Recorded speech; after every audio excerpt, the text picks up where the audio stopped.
Yep, I'm without a car. They've locked it up in the office. Here we are. We made it. Whew. $7. We all want to make our money go further. But in Singapore, where everything adds up fast, how far can you stretch your dollar? I'm putting that to the test. I'm going on a budget challenge. But I won't be doing this alone. I've got backup. We're tapping, swiping, and spending every day. But are we making those dollars work hard enough for us? I've been using the same card out of habit, and I want to change that. This time, I'm doing it your way. Before I start this challenge, I asked you how much I should live on each day. I need your help. I'm taking on a challenge where I will be living on a budget for 5 days. I'm going to use that money for food, transport, so tell me how much. In this episode of Talking Point, I'll be putting your numbers to the test. 5 days, your budget. Let's see just how far I can go.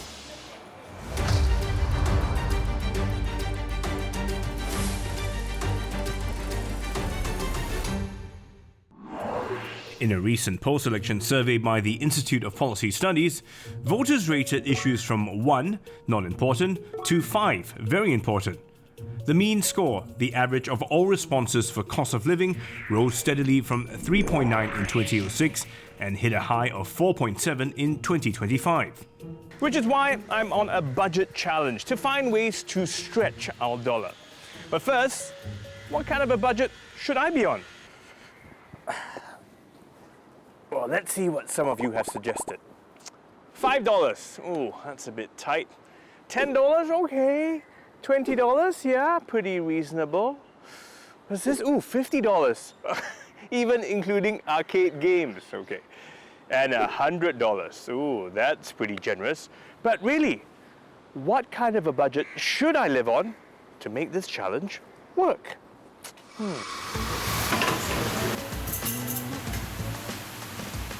Thank you. Thank you. So viewers gave me a whole bunch of numbers from $5 to $100 a day. But what is a realistic number for a budget each day? So I think the problem here is there's no such thing as the average consumer, right? All of us have different incomes, different needs, and so on. To answer that, we can look at what the Department of Statistics publishes about what the average Singaporean actually spend. So it records the cost of the coffee in front of us, the cost of the meal we're having at the hawker center. And from all of that, basically when you average across the relevant population, you get this number of how much I'm spending on a given day or on a given month. The average Singaporean is somebody who lives in a 4-room flat, right? And that person would be spending about $2,000 a month on average. So about 30% is housing. After that, the next largest chunk is actually going to be food. That's about 20%. And then transport, it's about 10 to 15%. So that means that 1/3 of that $2,000 a month is going to be spent on food and transport. These are things we think of as day-to-day expenditure.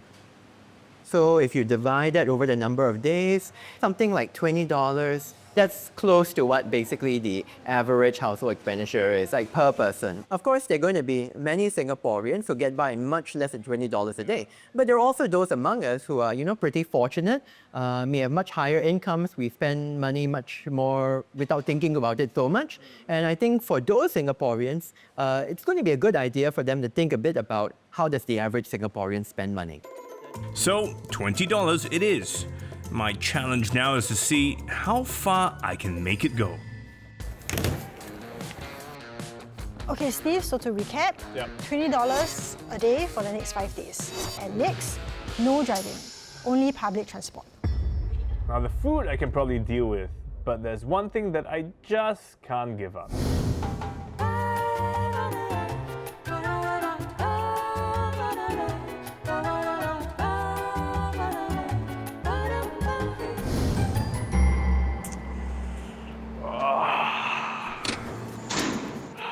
And while I'm losing my wheels, Munah's realizing she's been leaving money on the table. I've accumulated under 50k miles in a year. What if I told you you could actually get that in, say, 3 to 4 months? Really? Okay.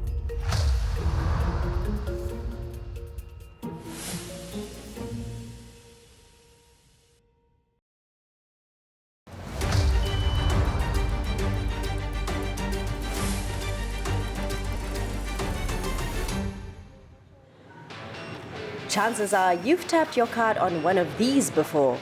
Singapore actually has one of the highest densities of such machines in Asia, around 53 terminals for every 1,000 people, which makes it one of the most convenient countries for card payments. Munah Bagharib has 2 credit cards, but somehow only ever touches this one. Convenience counts for something, okay? One gives miles, one gives cashback.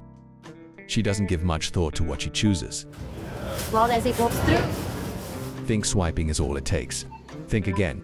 To get the most rewards, you need the right card, the right offer, and sometimes a little extra effort. Okay, fine, I need help. Okay, so that's just some of my spending. This is Dawn Share, better known by her online persona, SG Budget Babe. She's built a loyal following of almost 25,000 on Instagram, where she breaks down money matters in ways anyone can understand. How do you know which dividend stock is worth buying? Let me show you how I do it. Who better to help me stop swiping blindly and finally learn how to spend smarter?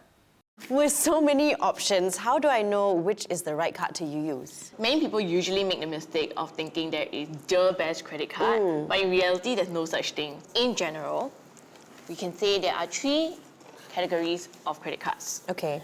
Let's talk first about cashback cards. Every spend that you accumulate here will result in a certain percentage of it being returned to you in your bill. So let's say if you are using a 10% cashback card and you accumulate $1,000 that month in spending, your bill will come back to you with a 10% off. You only have to pay $900. The miles cards, this is where every dollar that you spend translates into air miles. There is a general miles card, typically give you 1.2 miles per dollar card, and you spend $10, you're gonna get 12 miles. But you can also use specialized miles credit cards, which typically give you 4 miles per dollar as an average. Different credit cards will specify different category this miles reward applies to. Spend outside that, and it won't apply. Now, the third category of credit card, it would be what we call rewards cards. When you use cards like this, you earn points. And you can then redeem the points in a catalog of rewards, whether it is cash vouchers or a discount voucher of your favorite brands that the bank is partnering with. So I have 2 cards at the moment. I have a miles card and I have a cashback card. I try as much as possible to use my miles card. So using these miles card, how many miles have you accumulated to date? I've accumulated under 50K in a year. Is that not great? What if I told you you could actually get that in, say, 3 to 4 months? Really? Okay. So the problem likely comes from the fact that you're using a generic miles card, which earns you a lower redemption rate. And because you're using it for convenience, you're not being efficient. Okay. Right? For every dollar that you spent on this card, for instance, you made only 1 point something miles when you could have made 4. To help me kickstart my 30-day challenge, Budget Babes got me on 3 specialized miles cards. One specifically for online spend, one for petrol, and the last one for my dining and travels. Now, a good tip I would give you to remember is you can use those sticky notes or stickers and put like transport or petrol, food. So for the purpose of this challenge, I am going to chuck away my previous miles card and my previous cashback card. I'm just going to use the 3 cards that Dawn recommended.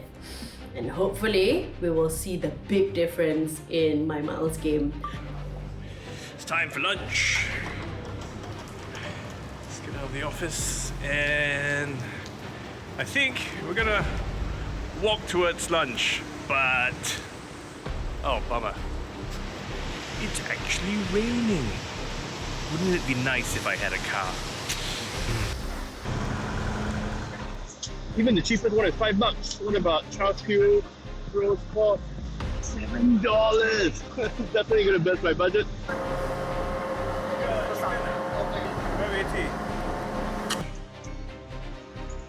here at the Astana for a National Day celebration reception, which means dinner's on the house. Well, it's the end of the day and I'm heading home. I got a ride from a friend to drop me off at a MRT station, so probably saved me a few stops and some money as well. You know, lunch was almost $6. I took the train twice. Each time was about $1.50. So all in all, I actually spent less than $10. But to be fair, well, dinner was free tonight, but that's not always the case, right?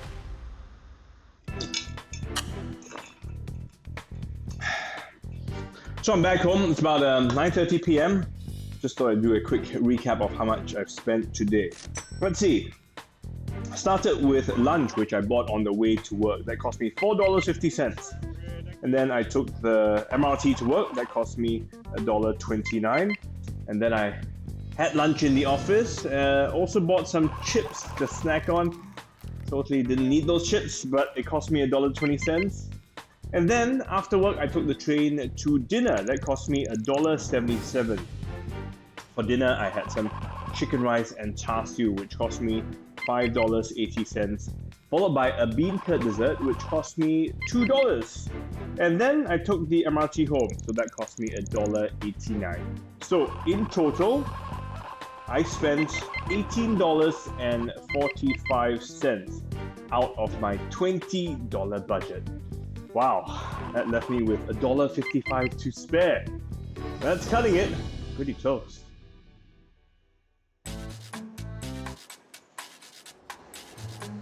So I've been searching for smarter ways to try and stretch my dollar, but the person I'm meeting today has asked me to come down here to the Central Business District. But surely things are more expensive here, right? So how can that be? Hey Steve. Oh hey Chris, hello, hello. So why are we here? Aren't things more expensive in this area? I've got a secret to show you, and it's right up there. Chris discovered this money-saving hack in 2022. He had to spend about 5 days a week in the Central Business District, and he had to rely on this app to stretch his dollar. Are we going in there? Surely I can't afford that on my budget. There's an app called Treat Sure, so when you come during their closing timing, you can enjoy the buffet at a fraction of its cost. How does this app work? Okay, let me show you. So once you download the app, once you log in, there's actually meals, groceries and food near me, and even events food. Okay. So once you click into meals, Yeah. which we are going today, you can search Westin. Oh, I can see there's so many different restaurants and options available. So we have seasonal taste today. You can add in the lunch Treat Sure box at this cost. If you bring the reusable Treat Sure box, you get 50 cents off. Can I bring my own box, like any box? No, you cannot. You have to bring their own Treat Sure box. Oh, why? Because I guess there's a fixed size, right? Yes, correct.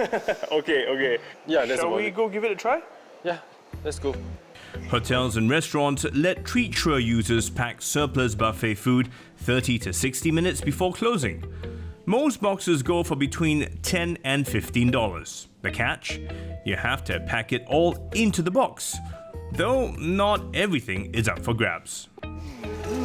So for this section, the cheese and the hams, we can't take them due to hygiene reasons. It's not part of the I see. package. Same goes for the seafood. Because the raw stuff, I guess. Correct. So we will start with the roast beef. Roast beef. Because it's easier to stack at the side.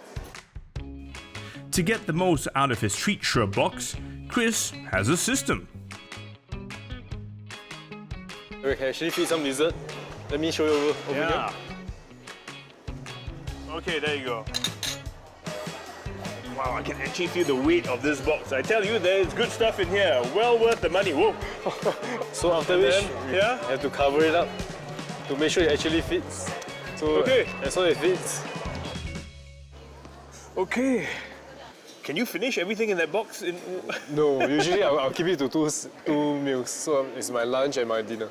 With this, it helps to reduce food wastage as well. It would have been thrown away otherwise, right? Correct. So actually there's many restaurants, hotels and even bakeries that actually provide this. But the trick to the hack is that you have to be in the area. So they can actually make it more worth. Otherwise, if I'm paying to take a train there just to get the food, that's a good deal, man. You know what? I am gonna give it a try.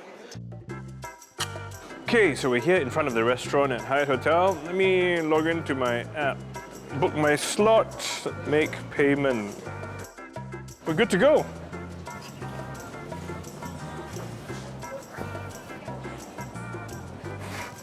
Yeah. Moment of truth.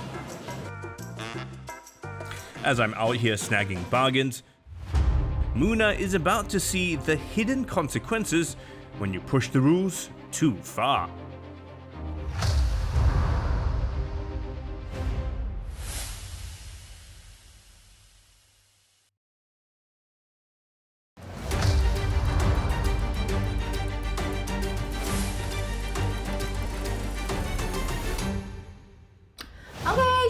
So I've received all 3 credit cards in the mail after waiting about maybe close to a week or so. So I'm going to start labeling them so I will remember what card to use for what. So the 3 cards that I've gotten for this challenge are specialized miles cards, meaning that they award more miles per dollar for certain types of category spend. So for my first card, it will award me 4 miles per dollar for all online spends. So this is for websites and apps. And my next card is for petrol. And for the last one, it will be for dining and travel. So all of the cards are labeled and I am ready for this challenge. Okay, so I just bought a bunch of Cinnabons for my crew and I realized that I think I used the wrong card. Despite having the labels, yes. My excuse is that there was a long line, I was rushing, and my bad habit just kicked in where I go to convenience. Right, so I have a trip planned to Sydney in the coming months, and I thought I would book my flights and accommodation using my miles cards. But each of my specialized miles credit cards have a spending limit. So for instance, for my first card for online spend, there's a spending limit of $1,000. This means that only $1,000 will qualify for 4 miles per dollar. So if I go over $1,000, anything beyond that won't qualify for 4 miles per dollar. So I'm just wondering, is there a way around it? I am just getting into miles hacking. But for some, every payment is a tactical move. Meet Singapore's ultimate mile hacker, Aaron Wong. Today, I'm here to learn how to better maximize my strategy. Hello! Hi. Oh wow! What is this? This is a visual representation of Miles game. Okay. It's showing you how, as you accumulate more and more miles, the places that you can travel to get further and further away. But like every game, there are certain things you can do to accelerate your progress towards your goal, and there are certain things you may do that can set you back as well. One of the most basic things is to have the right kind of card strategy, using the right card in the right situation. Sign-up bonuses are one-time gifts that banks award new card holders when you get a card and you spend a certain amount within a certain period of approval. And sign-up bonuses can be very generous. We're talking of 5 digits, sometimes even 6 digits worth of miles, depending on the card. So do you chase every new sign-up bonus? What you're talking about is a concept known as churning of cards. The idea is that you get a card from a given bank, you fulfill the sign-up bonus criteria, after which you cancel the card, and then you're back again for yet another card. But the banks are clearly not going to sit by and let that happen. So people who churn a lot can sometimes find themselves on the receiving end of account shutdowns. And then obviously, if you have a track record of signing up, getting the bonus and cancelling, it's not going to be too long before the bank decides that maybe you're not the kind of customer they're looking for. Right. Are there any other ways to accelerate accumulating miles? So one thing that people might want to look at is what's called miles account. Unlike a traditional savings account that pays you interest, a miles account rewards you with miles, usually tied to spending on a miles credit card. So if you deposit $10,000, you might unlock an extra 2 miles per dollar on your card spend. But since that's capped at $1,000 a month, you only earn an additional 2,000 miles each month. So banks have what I call a naughty categories, things that they don't reward. So common examples would be things like hospital bills, utility bills, insurance premiums, or charitable donations. Historically speaking, there was no way of earning miles on these transactions. But what we've seen recently are the rise of what I call bill payment services. So bill payment services allow you to earn miles on these transactions by paying a small admin fee. So it's almost as if they received the money the same way had you done a bank transfer yourself, only difference being that I got to use my credit card in the process to earn some miles. Bill payment services act as a middleman. By using your credit card for transactions that don't usually earn miles on such platforms, the recipient gets the money by bank transfer. You pay a small admin fee, but in return, you earn rewards or miles on payments that normally wouldn't. So what you need to remember here is that whatever you redeem with your miles should be something of higher value than the fees that you paid. So what I've learned from my new cards is that there's a maximum spend. Is there a way around that? So what miles chasers use to circumvent such limitations are buy now, pay later services, or BNPL. Now, I should be very careful to emphasize that we don't use BNPL because we want to spend more than we have. We use BNPL in order to break up the transaction into limits that stay within the cap of the bonus card. Let's say I wanted to buy a $3,000 laptop. A BNPL service will let me split it up into 3 equal transactions of $1,000. $1,000 is within the bonus cap of my card, and every month I'll earn 4,000 miles for a grand total of 12,000 miles. Okay, so how long would it take for me to reach from 1 to New York City? Yeah, that's a very tricky question to answer because it really boils down to how much you're spending, what card sign-up bonuses you take advantage of, and of course how many of these hats you're using. But the one thing I do feel confident telling you is that if you do all this, your trip to New York City will involve a lot less spending than had you used the same card everywhere. Next week, I discover new ways to stretch my credit card spend. Yes. So that's like a thing that I do. Before I buy anything, I just claim everything first. What's happening? Is that a gift that keeps giving? While my co-host Steve gears up and takes his challenge one step further. Chris, I should get there by 10:17. I am a bit skeptical that will happen. Wow. What? 12 minutes more? Seem to be cycling forever.